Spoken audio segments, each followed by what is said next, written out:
Was this the most bizarre week yet in British politics? Are we heading for another general election? And is HS2 coming off the rails? That's tonight's Last Orders.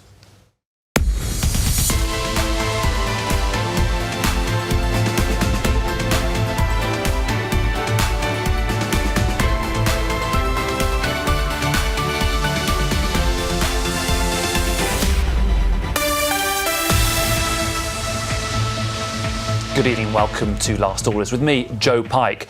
British politics is back with a bang in the first week of the new parliamentary term. Boris Johnson has been defeated 4 times. His Brexit strategy has been hampered by Parliament blocking a no-deal departure. He's purged 21 Conservative MPs from his party. Another of his backbenchers defected to the Lib Dems. And today, his own brother has quit as a minister and an MP, saying he's torn between family and the national interest. And all that before the Prime Minister arrived in Wakefield to address the nation. This is not normal. We now have a government without a majority, and that's clearly not sustainable. The way out, of course, is a general election. Boris Johnson wants one, but last night he failed in his attempt to get one. I think he has become the first, to my knowledge, the first leader of the opposition in the democratic history of our country to refuse the invitation to an election, Mr. Speaker. I can only speculate. I can only speculate as to the reasons behind his hesitation, Mr. Speaker. The obvious conclusion is, I'm afraid, that he does not think he will win.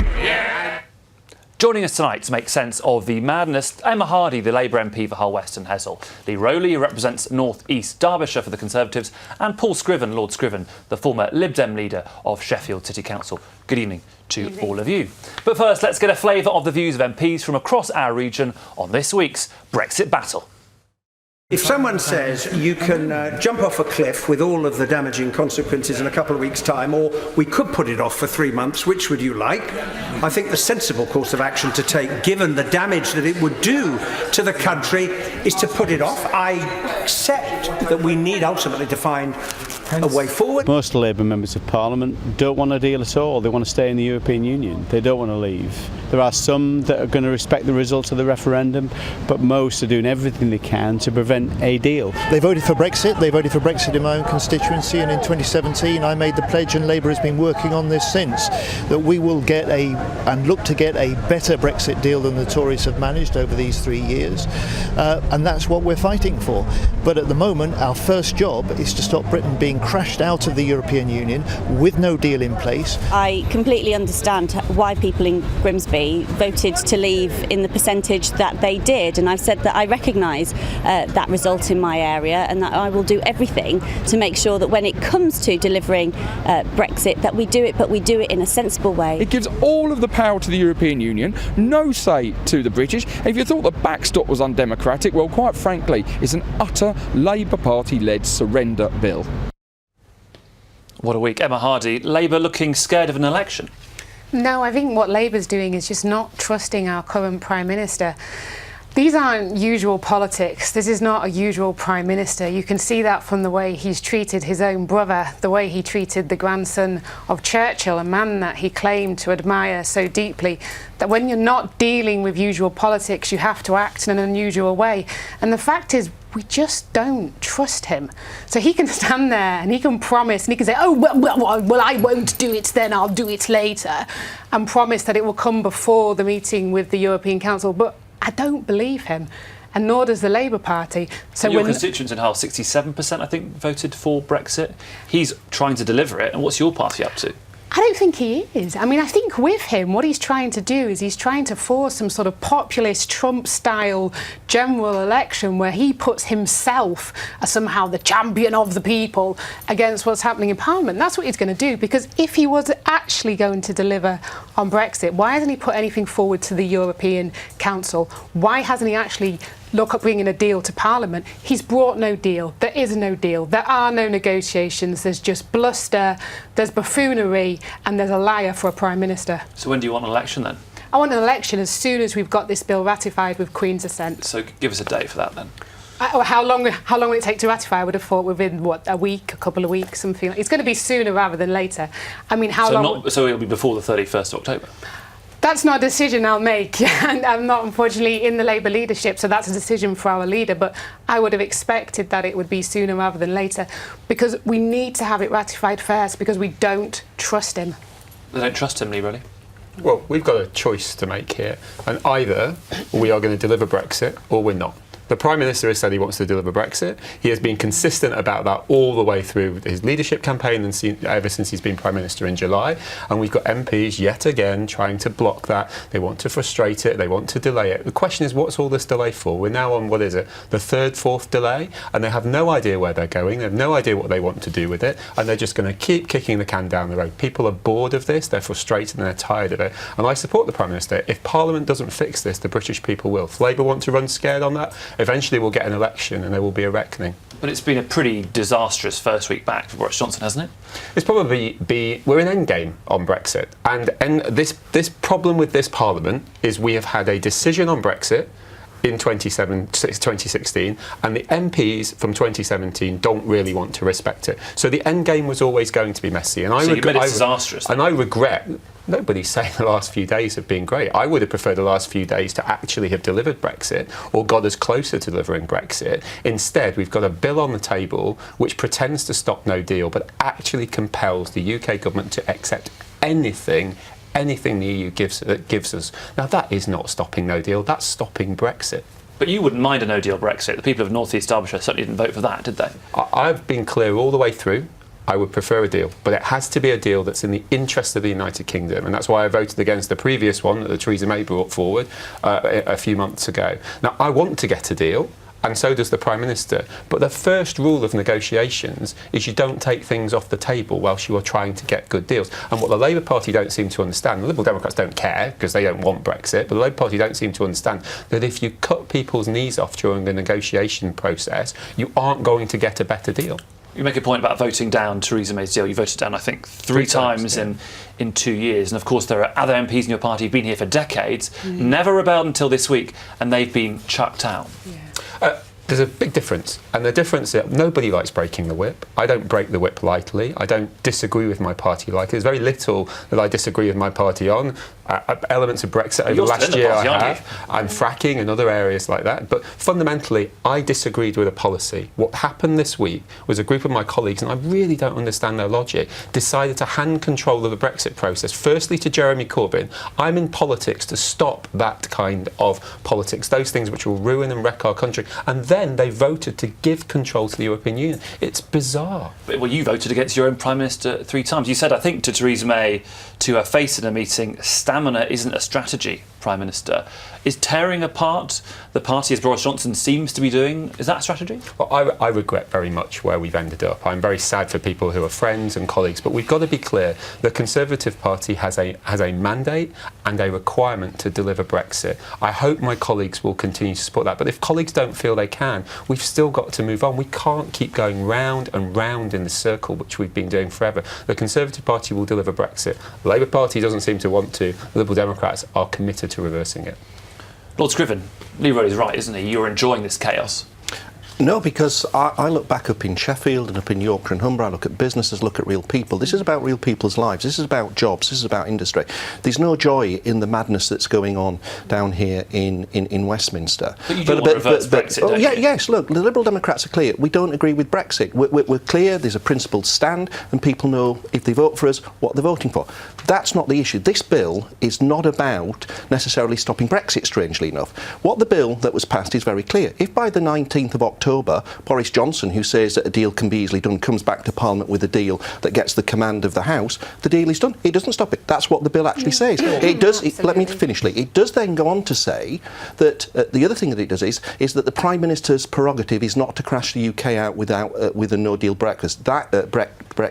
That has to be the prerogative of Parliament to do that, and the will of Parliament to do that. So that's what this bill actually changes. So my kind of approach to the Conservatives is, if it's so easy to get this deal, come back by the 19th of October and get Parliament to pass it. And would you vote for it? Would your party vote for it? Well, we're very clear. We will not vote for exactly. Brexit. Isn't that the point, though, Lord Scriven, that you're just trying to put this off as long as possible? No. You're enjoying the chaos as much as possible. When actually people in our region, a majority of them voted for Brexit. Let's be clear. What we want is we want to put this back to the people, not through a general election where everything's decided, but with a very clear vote about, now that we know exactly what the final deal will be, once it's been decided, do you, as a British public, support it or not? Not just about where we're going, but the ultimate destination in terms of what it means for jobs, for people, for families back in our region. And we believe that because Parliament can't get through the logjam, the people of the UK should have the final say.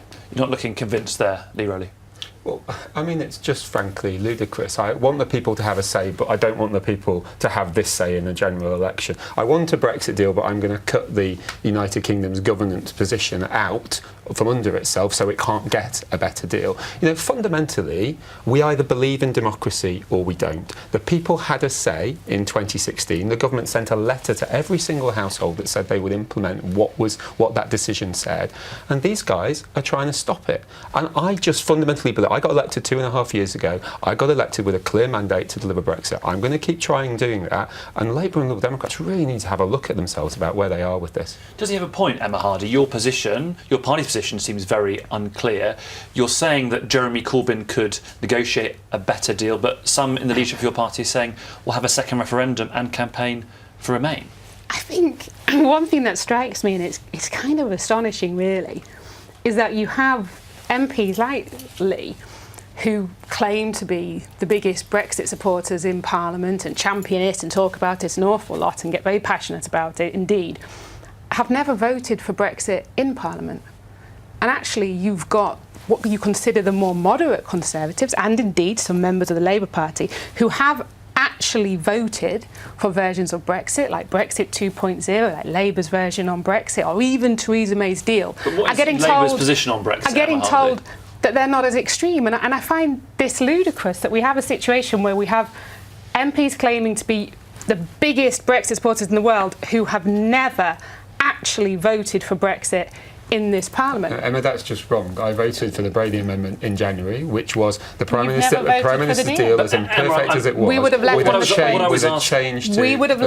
29th of March. We would have left on the 29th of March had all of your party, voted for Brexit. Had you voted for Brexit and your other colleagues voted for Brexit, we would have left. So the idea now that you're blaming the Labour Party for not doing something that you yourself was unable to do is a joke.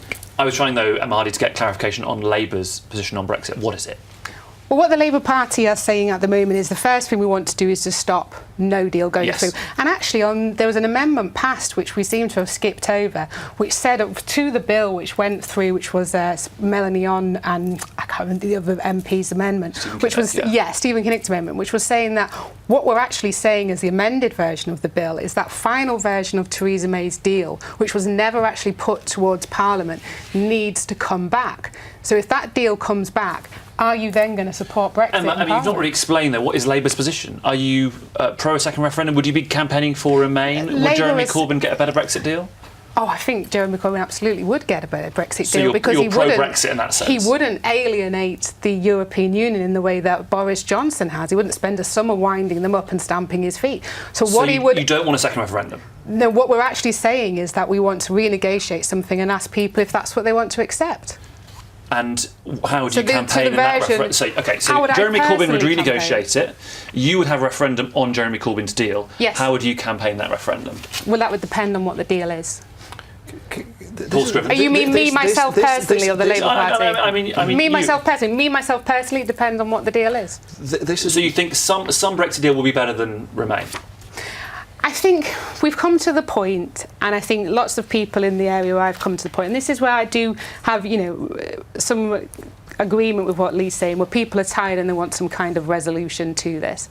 And I think if you actually, rather than this fuzzy version of Brexit is all things to all people, if you actually pin it down and say, this is Brexit, this is it, shine a light at it, look at it, examine it, here are the details, here's the scrutiny of it, do you want this or do you want Remain? I think that's a much fairer way. Because at the moment, people voted Brexit for many different reasons, and from all different angles, it looks the perfect thing to them.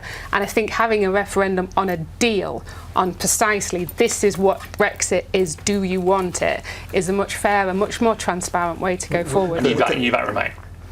I would have to wait and see what the deal was. OK. Can I say this last couple of minutes shows why it's got to go back to the people, because this isn't about a party, whether it be the Labour Party or the Tory Party, having a position on Brexit. They are split. It splits people beyond party lines. And what we need is actually to find out what the final deal is. And I put the challenge back. If it's so easy, by the 19th of October, Boris Johnson needs to come back and say what it is, and Parliament needs to agree. Then it needs to go to the people, because this is about a sense of identity. It's about emotion. It's about the future view that you have of your country, and it goes beyond party lines. And that's why a people's vote, which has to be binding at that point, in law has to be binding, has to be on the final deal, and the people have to say there's nothing anti-democratic about the final deal being decided by the people. Lee Rowley, what's the way out? I totally agree that there needs to be a people's vote, and that needs to be a general election on October the 15th to solve this once and for all, to stop politicians messing around, to stop politicians actively trying to frustrate it. We've got to resolve this. Parliament blew itself up this week. It can't get anything done on Brexit. It can't get anything done on any other subject. It's over. We're in a zombie Parliament. These guys need to get us into a general election, because we need to fix this once and for all. Very, very briefly, can I get a prediction from each of you what you think is going to happen in the next few weeks? Emma Hardy. Well, goodness, I think if there isn't a general election, then Boris Johnson might find that he has more and more MPs deserting him, because I know there are more and more Conservative MPs who are just horrified by his leadership at the moment, as we all are.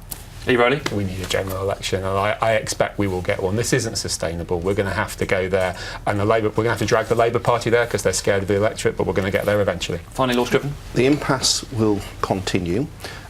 And depending on whether Boris Johnson can command the support of his own party, will decide whether we go for a general election, or ultimately I think the impasse will continue. I genuinely think that until Boris Johnson is able to command the support of his own party, there is no leadership and there is no clear way out of this.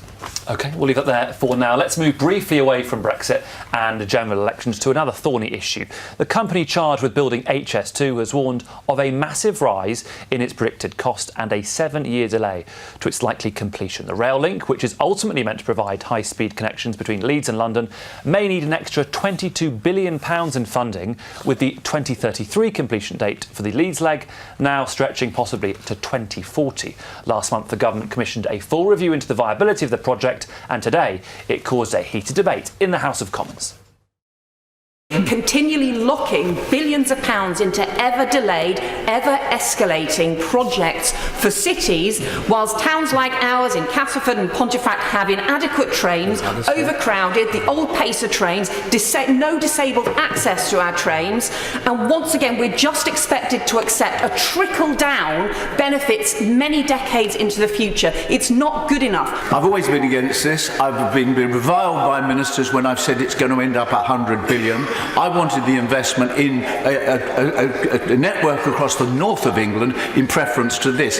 The idea that the HS2 is based upon getting to London 30 minutes sooner is a joke, and for that reason he should start over again. This is vital for the northern routes, which are already overstretched. Can my right honourable friend assure me that this actually isn't just a smokescreen to cancel this project, which many of our current executive don't like? Lee Rowley, there must be a better way to spend the money. Well, I think HS2 has got an issue. We've all sort of expected the money to get the cost to go up, and it's looking like that's the case. And it's been pretty poorly argued over a number of years. Now, HS2 is going to bring benefits to my part of the world, to North East Derbyshire, but it's also going to bring some real problems. And Dennis Skinner is my next door neighbour, and I share some of the problems which he's highlighting. Some houses are going to have to be knocked down. We're going to have years and years of electrification works. Now, at the end of it, lots of that will be good, but we need much clearer information from HS2 about about the impact on our local area. And to be honest, we need somebody to get a grip of HS2, because we're going to need more capacity on our railways. There's no argument about that. So even if it's not HS2, even if this goes in the bin, we're going to have something that looks like HS2 that still comes to make the North and the Midlands better. But HS2 aren't doing well, and the Prime Minister and the Transport Secretary were right to review it. You're nodding there, Lord Scriven. Well, I think there are a couple of things. First of all is I think we've got to be very, very wary in the North. This review might be that it stops at Birmingham and against the Tories letting down the North. I think we've got to really keep our eye on that. Secondly, the issue is right, Lee is right, it is about capacity. It's not about speed, it's about capacity, and we are going to need more capacity on the railway. So what we need to do is ensure that that capacity comes. And ideally through HS2, if that can be done. If not, then we really need to think very carefully about how we invest significantly in the North, about electrification, for example, between Sheffield and London. But more importantly, and just as importantly, how we connect the great cities and towns of the North with a decent railway, because that's where the real economic capacity can be unlocked and our region can shine and thrive. So scrap HS2 and fund the North? Absolutely not, because we need extra capacity. But my worry is we will not get the extra capacity right up to the North. It will stop at Birmingham if we're not careful. And all eyes will go on that, and we'll forget about the important HS3, which is absolutely vital. I know as a former leader of Sheffield City Council, those links between cities and towns in the North are the key to unlock economic capacity. And that investment is needed. And I'm just worried that things like stopping of the electrification of the Midland Main Line and some of the developments that are needed in northern towns and cities have stopped under the government, and that is worrying just as much as HS2. Emma Hardy, Hull is not going to benefit from this for decades. What's the point? Well, exactly. But the issue is, though, we always have to choose in the North.